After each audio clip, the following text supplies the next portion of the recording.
Hi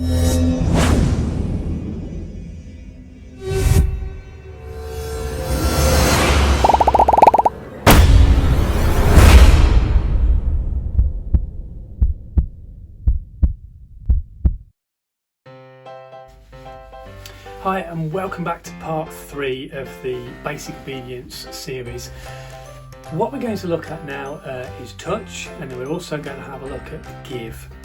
So touch is a fantastic command to get your dog into the right position around you. I use it when I want to get my dog to come to me by showing them which side I want them to return to. So do I want them to return to my right side or my left side? It's one of the easiest commands to teach, as it uses that lure method that we've already been using in sits and downs. To perform a touch, place the treat between your thumb and the palm of your hand, and then call your dog by saying touch. As soon as the dog reaches your hand, sniffs for that treat, release it saying good touch. You can do that with both hands during the training, so once your dog's performing touch consistently, you can then start to move your hands, luring the dog back and forth into the correct position you want, so you can actually get the dog to come back to you, take that treat, then you can move it around you, position your dog and get them to sit up nicely next to the side of you. As your dog gets more and more comfortable performing touch, you can then start to increase the complexity of the command by introducing touch left and touch right. Initially, you would only offer one hand, but eventually as your dog improves, you can offer both hands and then get them to choose the correct one. So you train touch left, touch left, touch left, do that regularly and consistently, and then you do the same with touch right, so that they're understanding that one is one hand and one is the other. And then you offer both hands and you say touch left, and you wait for them to go to the left one. When you're using left and right commands, it's really important to be clear with the vocal command, and of course you need to decide what's left and what's right. Are you going to use your left or the dog's left facing you? So when you're practicing this command with your dog, if they go to the wrong hand, ignore them and don't let them take that treat between your thumb and your palm. They'll soon learn that they need to go to the other hand. The more you practice, the quicker your dog will understand that touch left means one hand and touch right means the other. Training lefts and rights will come in handy when you look at training more advanced skills, like getting your dog to move away from you to the left and to the right.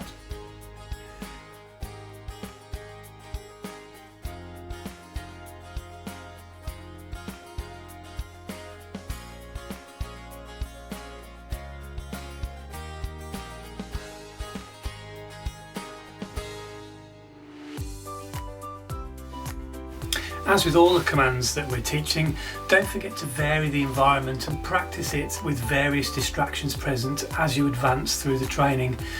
This will increase the reliability of the commands and ensure proper learning by your dog.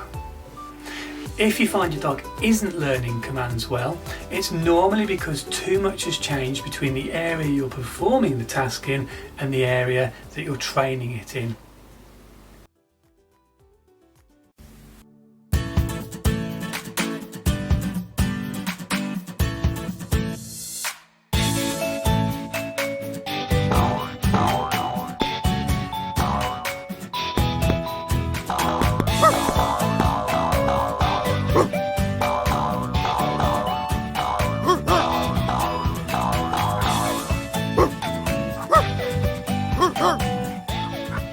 Okay, let's now look at give. There is nothing more frustrating than a dog who has something in its mouth and refuses to give it back, especially when all attempts to get closer to it result in them wagging their tail and then running off with it in the opposite direction to you. It's even more frustrating and worrisome for us when that something in its mouth has the potential to cause the dog harm, or it's the TV remote or something.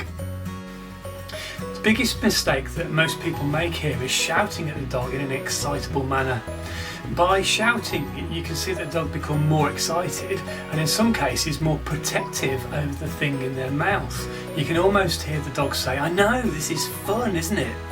as they run off with whatever it is they've got. So dogs can become more dominant. Yes, I know I said dominant, but I'm limiting it to this example only. They become more dominant over a resource that they are craving. This doesn't mean you have a dominant dog that you need to browbeat into submission. It just means that your dog is acting in a way to protect the resource that it currently has. Let's change the story a little bit here.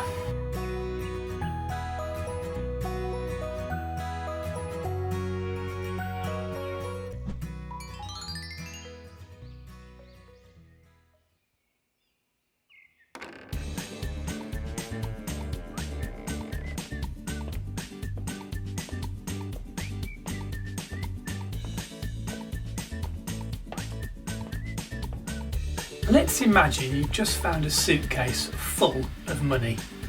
You're looking around you quickly, your heart rate starts to quicken, and you're alone. There's no one here. That money is all yours. You look closely at the suitcase and you visualise your name engraved on it. Yes, you're quite confident now the money is all going to be yours, and you start to imagine all the good things that you can do with it. It's really going to make an improvement to your life. Just as you're taking the suitcase to the corner of the room, the owner walks in. Disappointed and slightly frustrated, you're now holding that suitcase closer to you, protecting it from this new person. Immediately your heart rate quickens, even more than it was before, and you look to the door to figure out the possibilities. How are you going to be able to keep your money? Perhaps the owner hasn't noticed you have it and you can casually walk past them with it. Or perhaps you can make a run for it. While processing these thoughts, thinking through all the possible scenarios of how you can keep your newfound wealth, a thought starts to creep into your mind. Perhaps you should return it to the owner. You know it's not yours, and you don't have any legal basis for keeping it. Then the owner catches you completely unawares. He says, "Hi, I see you've got my briefcase there. If you give it back to me, I'll give you these 2 other briefcases full of cash, and I'll publish a press release in the local paper claiming what an amazing hero you are for returning my missing case." Well, now you can't believe your luck. You can't move quick enough. You race over to the owner of the briefcase, nearly knocking all the furniture over between you in your haste. You thrust the case outwards towards them and you drop it before their feet. There is no thought here at all about the case that you had to return to the owner. Its value to you is worth nothing now you've got these 2 shiny new briefcases. So now we've managed to get our 2 briefcases when all we had before was that 1 briefcase that we found. Our reward for giving it back to the owner was twofold. It was better than the initial briefcase in the first place. Let's remember that principle. When a dog has something of value to it inside its jaws, it will likely do everything it can to keep hold of it. Remember back to the foundation course when we spoke about how dogs learn. Perform an action that has a positive outcome and they're likely to perform it again. In my experience, if you provide a dog with a huge reward, they will perform the same task more quickly the next time too. So, if you ask them to give you something they're coveting, be sure to offer them a reward in exchange. And that's the basic principle of teaching give. As with most commands that you teach your dog, it's no good trying to do it when the stakes are too high and the distractions are great. So it's important to practice give before you actually need your dog to give you back something. If you haven't trained give and they pick up something you don't want them to have, you're not going to be able to get it off them very easily, and you can't expect them to understand when you shout give. With this in mind, make time to teach give in your training schedule early on. Using treats to train sit, repeat the sit training a few times so that your dog's in the mindset of receiving treats from you, and then allow your dog to pick up a toy and then offer them a small handful of treats. That should cause the dog to drop the toy in order to take the treats from you. If it doesn't, up the value of the treats. give the treats one at a time, and that will make the dog feel like it's getting a bigger reward than it actually is.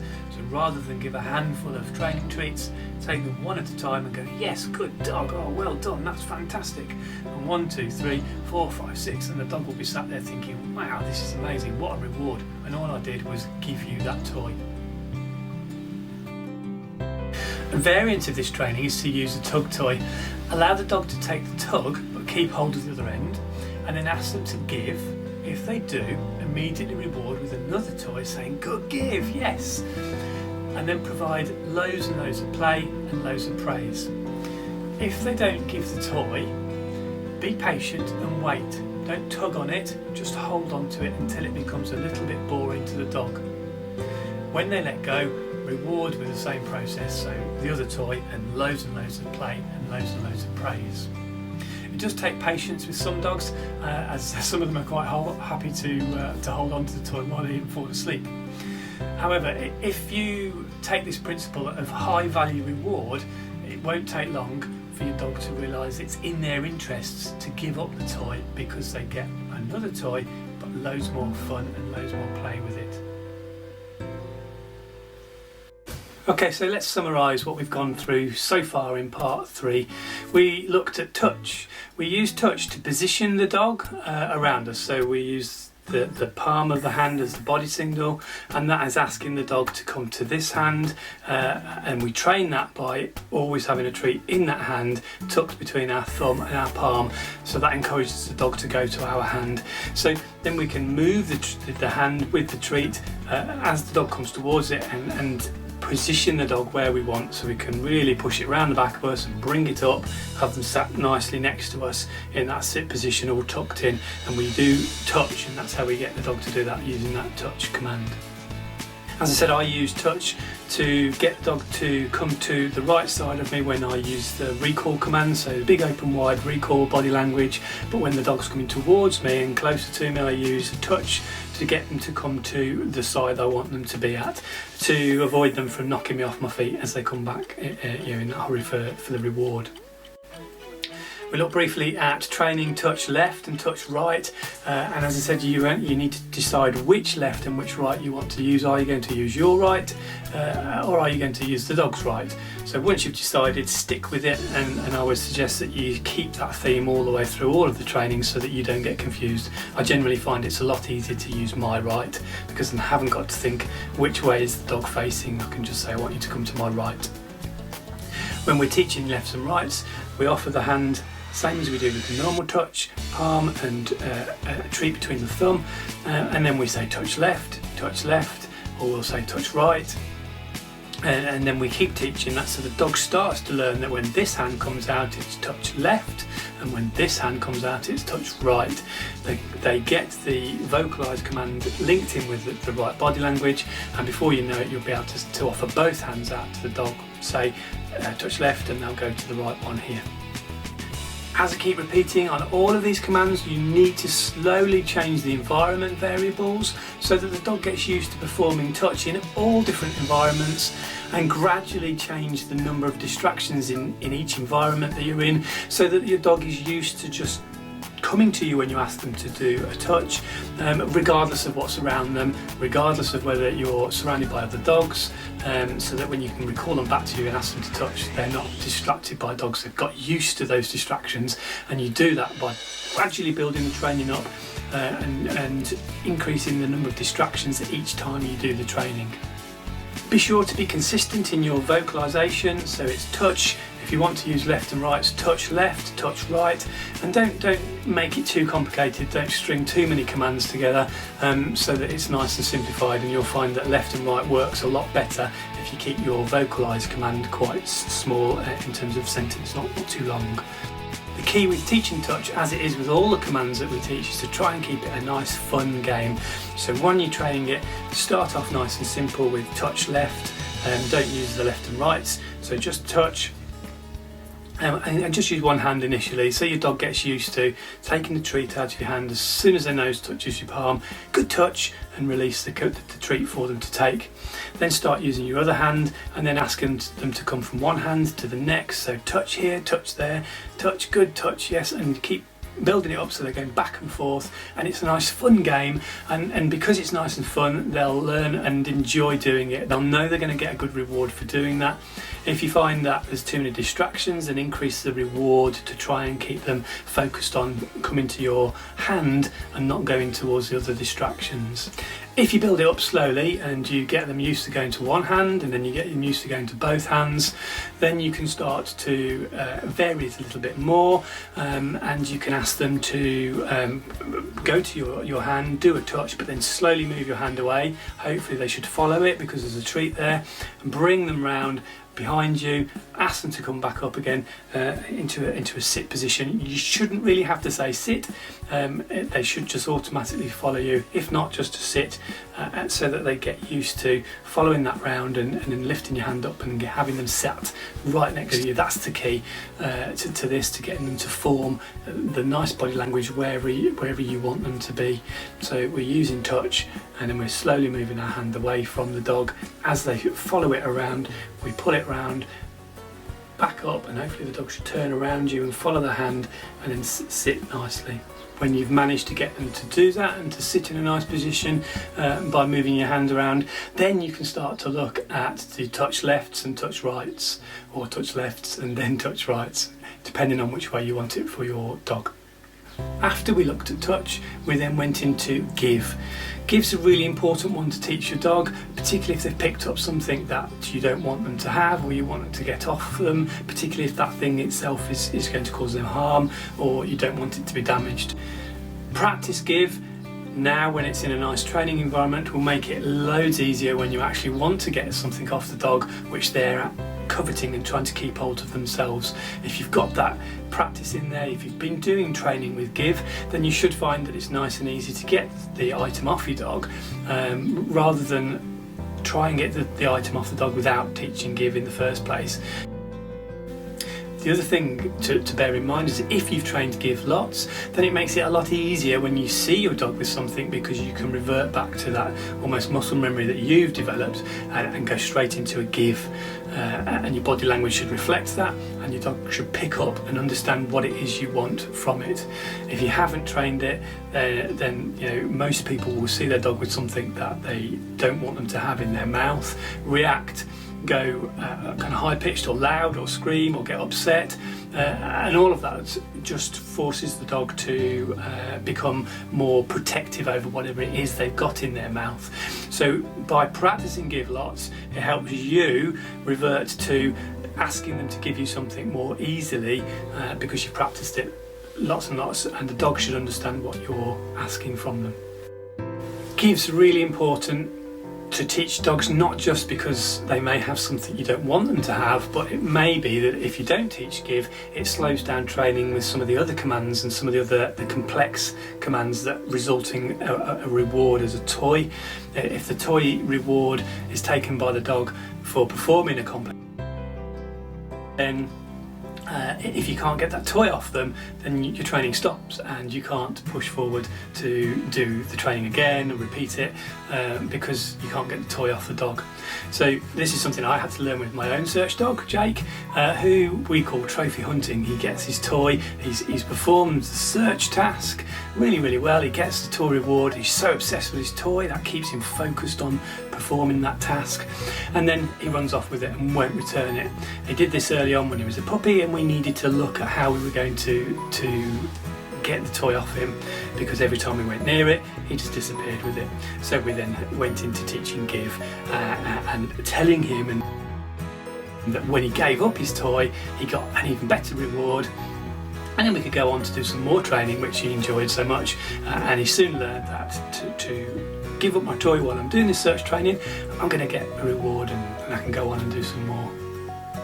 Don't forget, the basic principle with give is to offer your dog something of equal or more value than what they've currently got in their mouth. So the reward that you offer them for giving up the item in their mouth has to be either the same or slightly better, and if it is slightly better in terms of value to your dog, then you'll find they give it up a lot more quickly.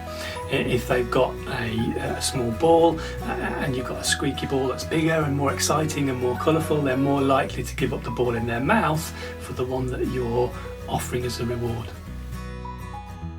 Then to avoid them worrying about not giving it you in the future, then give them the toy back so you can practice, take the toy off, give the reward, a high value reward of cooked meats. But then when they've finished eating that, give them the toy back so that the dog learns that, do you know what, it's actually quite good to give you the toy back because you're going to give it me anyway. And then practice that a few times and then end the training. And with all the training that I do, I also teach that's it commands, and I use that body language, that's it, and that just indicates to the dog that that's the end of the training. So you reward with the cooked meats for giving the toy back to you, and then you put the toy away, that's it, and then we go and do something else. That's it for part 3, and next up in part 4 we're going to look at recall training. Lots of customers want me to talk about recall. How do I get my dog to come back when it's more interested in sniffing a bush over there or playing with dogs over there? I want my dog to come back to me every time, reliably, each time, and we're going to look at how to achieve that consistently with your dog. And then we're also going to look at how to train your dog to use a crate, and I'm going to talk about how I use crates in my dog training. Don't forget to check out our Facebook page at facebook.com/doggymtraining, and here you'll find lots of resources to help you with your dog training, and also it's a place where you can post videos of your own dog's training to show us your progress. We also answer questions to customers through the Facebook page, so join that and have a look at what we've got. It's also where we'll put out announcements to customers for news and what's coming up and that kind of thing. That's facebook.com/doggymtraining. That's all for part 3 then. See you back for recall training and crate training in part 4.